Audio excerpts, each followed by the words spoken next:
Before the ink was even dry on the creeds of the 4th century, a new question threatened to tear the Roman Empire apart. If Jesus Christ is both God and man, how do those two natures actually fit together? The answer would not be found in a quiet library, but in the sweltering heat of an Ephesian summer, amidst street riots, imperial arrests, and a high-stakes theological duel that would determine the face of Christianity forever. This was the Council of Ephesus, a moment where a single word, Theotokos, became the pivot point for the future of the faith. The Council of Ephesus, convened in AD 431, represents a volatile intersection of high theology, imperial politics, and deeply entrenched ecclesiastical rivalries. While the Council of Nicaea 325 and the Council of Constantinople 381 had successfully navigated the complexities of the Trinity and the full divinity and humanity of Christ, Ephesus turned the Church's gaze toward the mechanics of the Incarnation itself, the precise nature of the union between the divine Logos and the man Jesus. This was not merely an academic exercise in terminology, but a fundamental struggle to define the very means of human salvation and the coherence of the Christian narrative. At the heart of the storm sat the term Theotokos, God-bearer, a title for the Virgin Mary that served as the liturgical litmus test for orthodoxy. The dispute erupted when Nestorius, the newly appointed bishop of Constantinople, challenged the popular use of this title, fearing it compromised the impassibility of the divine nature and risked sliding into a misunderstanding of Christ's humanity. His opposition ignited a firestorm that drew in the great patriarchal seas of the Mediterranean, eventually requiring the intervention of the Roman Emperor Theodosius II. This conflict was exacerbated by the historical friction between the ecclesiastical power center of Alexandria and the rising power of Constantinople, a city often viewed by Egyptian patriarchs as an upstart rival to their ancient apostolic dignity. What followed was a council characterized by dramatic schisms, rival assemblies, and the eventual deposition of a patriarch, yet it ultimately secured a doctrinal legacy that remains foundational for the majority of Christendom today. It affirmed that the Incarnation resulted in a single, unified subject, the person of the Son of God, meaning that whatever can be said of the man Jesus can and must be said of the divine Logos. To deny this was seen not merely as a technical error, but as a fracturing of the bridge between the divine and the mortal, threatening the very logic of the atonement. The path to Ephesus was paved with centuries of theological refinement and a shifting landscape of imperial power. By the early 5th century, the Church had evolved into a structure dominated by several major ecclesiastical power centers, with the newer imperial power center of Constantinople often becoming the target of plotting by partisans from Alexandria. This tension was not merely political, it was rooted in competing intellectual traditions. The theological clash that would define Ephesus was an extension of the long-standing rivalry between the Word-man Christology of Antioch and the Word-flesh, or unity-focused Christology of Alexandria. These schools utilized different philosophical frameworks to approach the mystery of Christ, leading to a profound disconnect in how they described his personhood. In AD 431, Emperor Theodosius II, in connection with his Western colleague Valentinian III, issued the call for a universal council to be held on Pentecost in the city of Ephesus. The choice of Ephesus was symbolically potent and strategically deliberate. It was a city where the historic devotion to the virgin goddess Diana had been supplanted by a fervent veneration of the Virgin Mary as the Mother of God. By convening the bishops here, the emperor placed the controversy in a setting where the local religious identity was already deeply intertwined with the very title Nestorius sought to diminish. The emperor's intent was to restore peace to an empire increasingly fractured by the public disputes between Nestorius and his chief antagonist, Cyril of Alexandria. While Theodosius II provided the legal framework for the council, he did not attend in person, instead sending the comes Candidian, the captain of his bodyguard, to oversee the proceedings. This delegation of authority reflected the emperor's precarious position. He initially favored Nestorius, his own appointee in the capital, but faced intense pressure from the Alexandrian party and the prevailing voice of the people, who viewed Nestorius's reservations as a slight against their piety. The Western Church, under Pope Celestine I, played a pivotal role in shaping the council's outcome. Celestine, having received appeals regarding the controversy, recognized the threat to traditional doctrine. In 430, he held a synod in Rome that condemned Nestorius's views and ordered Cyril to excommunicate the Bishop of Constantinople unless he retracted his teachings within 10 days. To represent the Roman ecclesiastical power center at Ephesus, Celestine commissioned 3 legates, the bishops Arcadius and Projectus and the presbyter Philip. His instructions to them were masterful in their diplomacy and assertion of power. They were to consult Cyril in everything and act as judges of the opinions expressed, rather than participating as equal debaters. This approach was intended to uphold the authority of the Apostolic See of Peter as the final arbiter of truth. The gathering at Ephesus was defined by its lopsided and competitive composition, resembling an ecclesiastical battlefield more than a quiet seminar. Cyril of Alexandria appeared with a formidable retinue of 50 Egyptian bishops, along with a massive following of monks, parabolani, hospital workers, and even seamen. This display of strength was meant to signal that the ancient See of St. Mark stood united against the perceived innovations of Constantinople. Cyril was further bolstered by Memnon of Ephesus, who brought 40 Asiatic suffragans, as the local clergy and populace were largely of the same sentiment. Nestorius arrived with 16 bishops and an armed escort, signaling his expectation of a hostile environment and his reliance on imperial protection. Although he had the formal support of the emperor, he found himself isolated. The majority of the bishops and the popular voice in both Ephesus and Constantinople were increasingly hostile to his position. The Roman legates, representing the Pope, arrived later to join the majority under Cyril, effecting a role of judgment between the contending parties to maintain papal authority. The composition of the council thus favored a decisive move toward the Alexandrian position, provided the proceedings could be controlled. The actual commencement of the council was marred by logistical delays that immediately compromised its unity.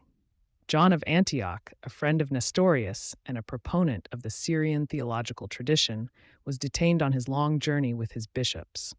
Despite the formal protest of the imperial commissioner Candidian, who sought to wait for the full assembly to ensure a fair hearing, Cyril refused to delay. He recognized that the absence of the Antiochenes gave him a tactical window to secure a condemnation. On June 22, 431, 16 days after the original Pentecost date, Cyril opened the council in the Church of St. Mary with approximately 160 bishops. This precipitous start ensured that the Council of Ephesus would never function as a single unified body. Instead, it fractured into separate sittings, the majority supporting Cyril and the minority, who eventually formed a counter-council under John of Antioch upon his arrival. This division set the stage for one of the most contentious periods in ecclesiastical history, where the final doctrinal outcome was reached through a combination of theological conviction, administrative maneuvers, and the eventual exhaustion of the imperial court. The very opening of the council was, in effect, a declaration of theological war. The confrontation at Ephesus was ignited by a linguistic and liturgical spark that masked profound architectural differences in how the Church conceptualized the person of Christ. While the terminology appeared focused on the Virgin Mary, the underlying tension was fundamentally a struggle to protect 2 seemingly incompatible truths: the immutable, impassible divinity of the Son of God and the genuine, suffering humanity of the man Jesus. The public conflict began when a presbyter from Antioch named Anastasius, whom Nestorius had brought to the capital, vehemently denounced the popular use of the term Theotokos, God-bearer. Nestorius championed this objection, famously contending that Mary was a human being and that it was an ontological impossibility for God to be born of a woman. From his perspective, calling Mary the Mother of God risked suggesting that the divine essence had a beginning in time or was subject to the biological processes of birth, a notion he viewed as pagan. To solve this, Nestorius proposed the alternative Christotokos, Christ-bearer. He argued that Mary bore the temple or the garment of the divinity, the humanity of Jesus, but not the divine logos itself. By using Christotokos, Nestorius sought to provide a title that acknowledged the birth of the Messiah without attributing the limitations of infancy, growth, and dependency to the absolute divinity. This dispute was the inevitable fruition of two distinct theological schools of thought that had been diverging for decades. Nestorius, a product of the Antiochene school, operated within a word-man framework. This approach was bottom-up, beginning with the historical reality of Jesus as a human being with a rational soul. For the Antiochenes, the primary concern was ensuring that the two natures, divine and human, remained distinct and unconfused. They feared that any blurring of these lines would result in a hybrid being that was neither truly God nor truly man, ultimately rendering the human experience of Jesus a mere facade. Cyril of Alexandria, representing the word flesh or unity-focused tradition, approached the mystery from the top down. His priority was the absolute unity of Christ's person. Cyril argued that if the divine Logos was not the actual subject of the birth, suffering, and death of Jesus, then the incarnation was a mere association rather than a true union. For Cyril, the term Theotokos was essential because it guaranteed that the child born of Mary was none other than the eternal Son of God. To deny this was to suggest that there were two sons, one divine and one human, connected only by a moral bond or a conjunction, synephia, rather than a personal, hypostatic union. The ferocity of the debate was fueled by the conviction that the very mechanics of salvation were at stake. Cyril and his supporters believed that if the Logos did not personally experience the human condition, including death, then humanity had not been truly united to God, and the cycle of corruption remained unbroken. If the God-man was actually two separate subjects acting in concert, the cross became the death of a mere man, lacking the infinite power of divinity to redeem the world. Conversely, Nestorius felt he was defending the honor of God against Apollinarianism, a condemned heresy that denied Christ a human soul. He believed that attributing human frailty to the divine nature was a form of mythological thinking. This clash was not merely over a word, but over whether God had truly entered into the human experience or merely dwelled within it as in a temple. The actual assembly at Ephesus was far from the orderly, deliberative body modern observers might imagine. It was instead a series of fractured rival sittings defined by strategic speed and mutual condemnation. Despite the fact that the Patriarch of Antioch and his bishops had not yet arrived, and over the formal protest of the imperial commissioner Candidian, Cyril of Alexandria unilaterally opened the council on June 22, 431. This move was a masterstroke of ecclesiastical aggression. By convening 160 bishops who were already sympathetic to his cause, Cyril ensured a swift and decisive victory before the opposition could organize or the Syrian bishops could alter the voting bloc. During this first session, the council read Cyril's second letter to Nestorius and compared it against the Nicene Creed. They declared Cyril's theology to be in perfect harmony with the faith of the fathers, and conversely found Nestorius's teachings to be blasphemous and innovative. By the end of the day, the assembly had formally deposed Nestorius, stripped him of his episcopal dignity, and excommunicated him from the church. When John of Antioch finally arrived several days later, he was met with the news that his friend had already been condemned without a hearing. Outraged by what he perceived as a procedural coup and a violation of imperial orders, John refused to join Cyril's assembly. Instead, he gathered his own party of bishops, the Orientals, and held a counter-council. This rival body acted with equal severity, issuing a sentence of deposition against Cyril and Memnon of Ephesus, accusing them of heresy and of causing chaos in the church. For a brief period, the Christian world faced the spectacle of two rival ecumenical councils in the same city, each excommunicating the leadership of the other, leaving the Emperor Theodosius II with the impossible task of deciding which party represented the true Catholic Church. The arrival of the Roman legates, Arcadius, Projectus, and Philip, eventually tipped the scales. Following Pope Celestine's explicit instructions, they did not engage in the theological debates as participants. Instead, they entered the assembly to read the Pope's letters and to judge the proceedings that had already taken place. By formally approving Cyril's actions and the deposition of Nestorius, the Roman legates provided the crucial apostolic stamp of approval that the Egyptian party needed to legitimize their unilateral start. The presbyter Philip notably asserted that the decision of the council was merely the execution of the judgment already rendered by the See of Peter, thus framing the council's outcome as an exercise of universal papal authority.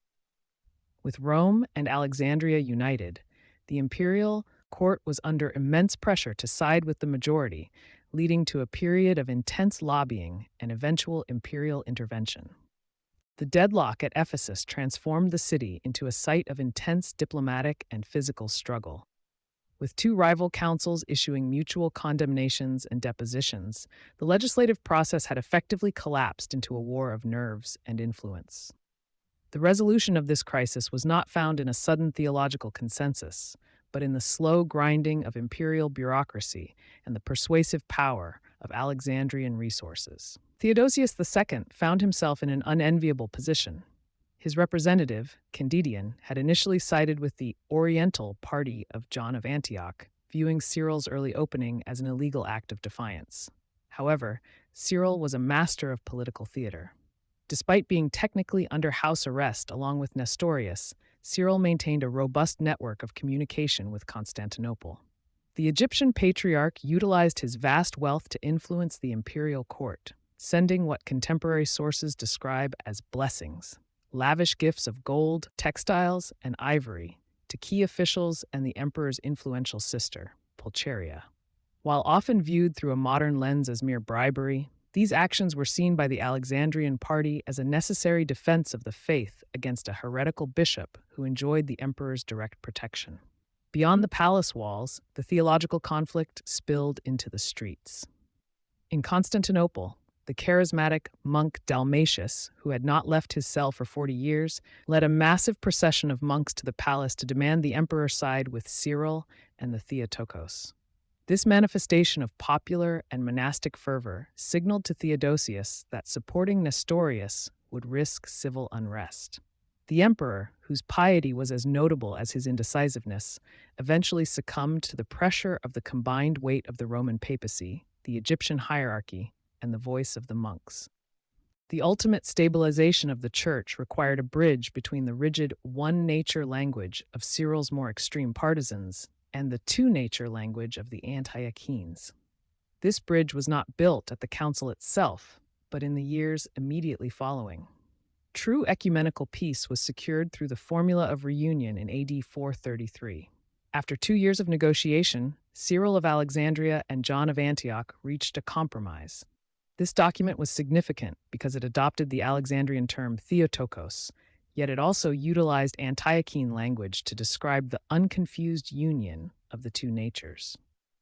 Cyril's willingness to accept this formula demonstrated a tactical flexibility. He was willing to tolerate two-nature language so long as the personal unity of Christ and the title of the Virgin were upheld. This agreement effectively isolated Nestorius, who remained the scapegoat of the controversy. With the union of the major bishops, Nestorius's fate was sealed. Theodosius II revoked his support, and Nestorius was first returned to his monastery near Antioch. However, his presence there remained a point of friction, leading to his eventual exile to the Great Oasis in Upper Egypt.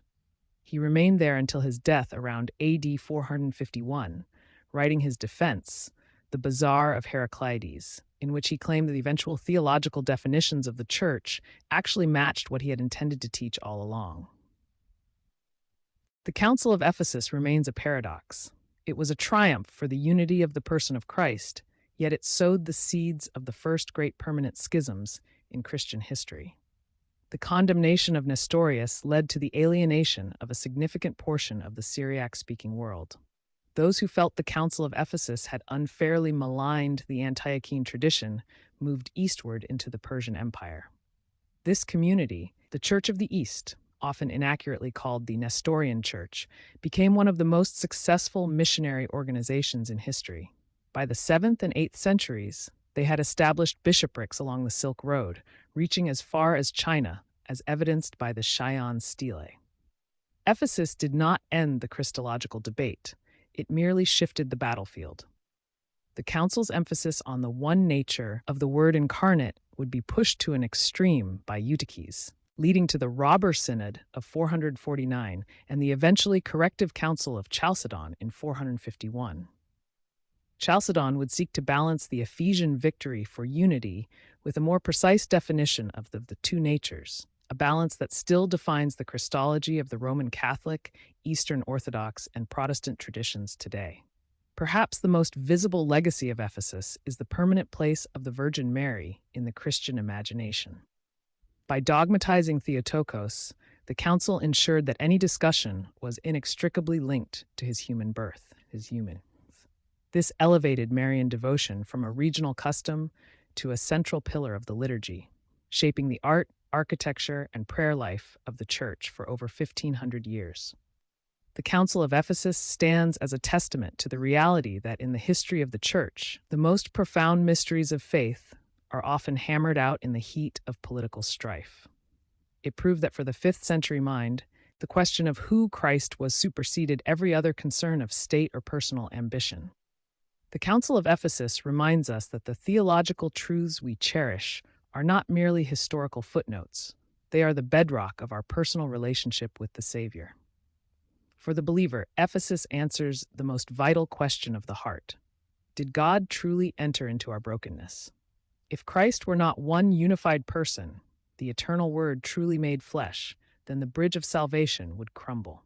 We must ask ourselves, in our daily walk, do we trust in a God-man who intimately knows our suffering because he lived it as one subject, or do we inadvertently view him as a distant deity merely associated with a man?